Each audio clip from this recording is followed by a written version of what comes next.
Hi, boys and girls. I'm Nana Rose. Today's story is Little Red Riding Hood. There are many versions of Little Red Riding Hood, but this one is the Brothers Grimm version, and it's illustrated by Bernadette Watts.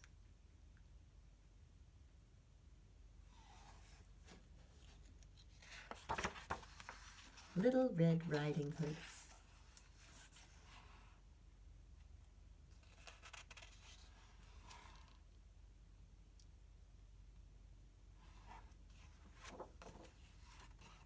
Once upon a time, there was a little girl who was loved by all who knew her, but especially her grandmother. Grandmother had given the child a red velvet hood, and the little girl loved it so much that she would never wear anything else. And so she got the nickname Red Riding Hood.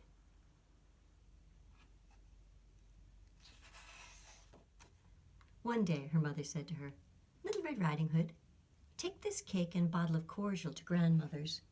She's not feeling well and they will do her good. But promise me you will stay on the path. Walk straight to grandmother's and be sure to say good morning to her when you get there." Little Red Riding Hood promised and set out with her basket.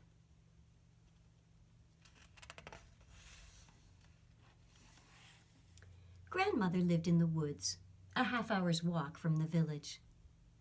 Little Red Riding Hood walked along. She saw a wolf in front of her on the path. She'd never met a wolf before, so she was not a bit afraid. "Good morning, Little Red Riding Hood," he said. "Good morning, Wolf," she answered, remembering to be polite. "Where might you be going on this fine day?" the wolf asked. "To grandmother's house," Red Riding Hood told him. "She's not feeling well." "And what do you have in your basket?" asked the wolf. "Some cake and some cordial," said Red Riding Hood, "to make her feel better."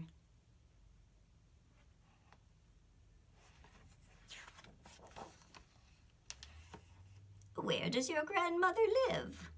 the wolf wanted to know.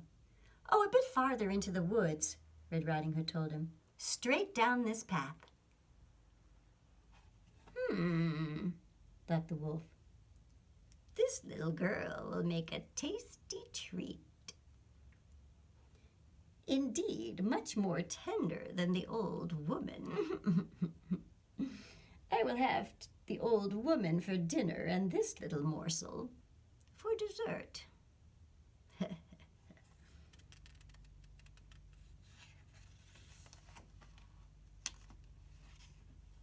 The wolf walked a little way with Red Riding Hood.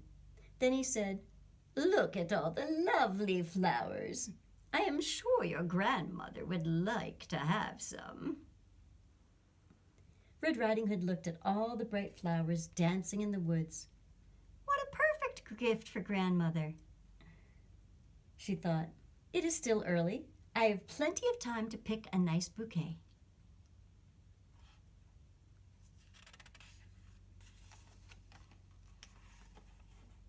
So Little Red Riding Hood left the path to pick the flowers.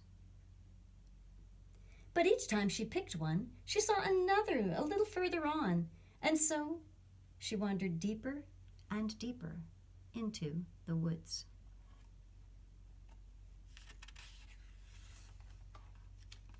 Meanwhile, the wolf went straight to grandmother's cottage and knocked on the door. "Who is it?" called grandmother. It's Little Red Riding Hood," said the wolf in the sweetest voice he could manage. "Lift the latch and come in, my dear," said grandmother. "I am too weak to get out of bed." The wolf lifted the latch, sprang through the door, and swallowed the old woman whole.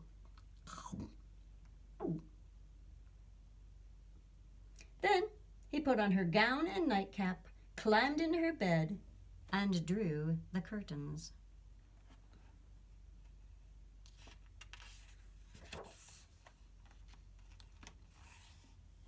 When Red Riding Hood had picked all the flowers she could carry, she hurried on to grandmother's house. She was surprised to see the door standing open.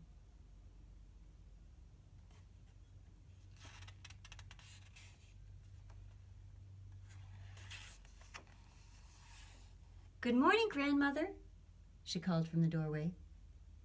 But no one answered. So she walked over to the bed and opened the curtains. There lay her grandmother, but she had pulled her nightcap around her face and she looked very odd.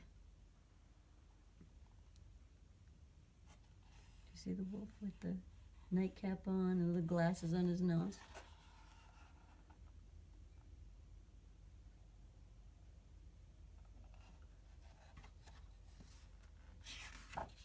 "Oh, Grandma," said Red Riding Hood, "what big ears you have."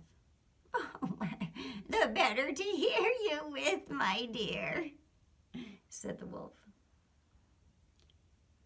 "Oh, Grandma, what big eyes you have."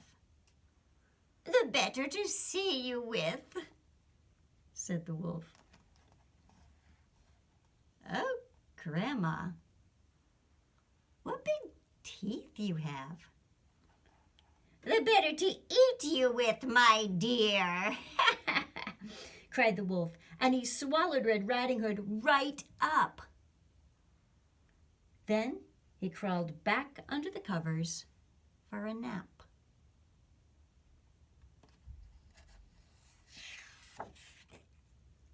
A short while later, a hunter passed the house and thought, "The old woman is snoring very loudly. I must see if something is wrong." When he went inside, he found the wolf fast asleep in grandmother's bed. The hunter was just about to shoot the wolf when he wondered where the old woman might be. Had the wolf eaten her? The hunter pulled out his knife and cut open the sleeping wolf to check. The first thing he saw was a little red hood, and Red Riding Hood jumped out. Then out climbed her grandmother.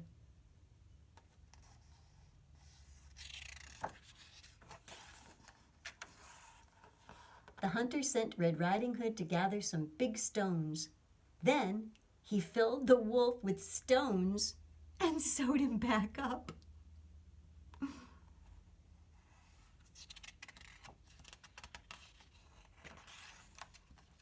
The wolf woke up with a belly full of stones. He tried to roll over. Then he tried to sit. Finally, he managed to get to his feet for a few seconds. Then he fell down dead. The hunter skinned the wolf and took the skin home to his family. Grandmother ate the cake and sipped the cordial that Red Riding Hood had brought, and soon she felt quite strong. After that, Red Riding Hood often walked to grandmother's house, but she never again strayed from the path, and she never, ever talked to wolves. And that is the story of Little Red Riding Hood. Whatever you do today, stay on the path. Don't talk to wolves, and have fun.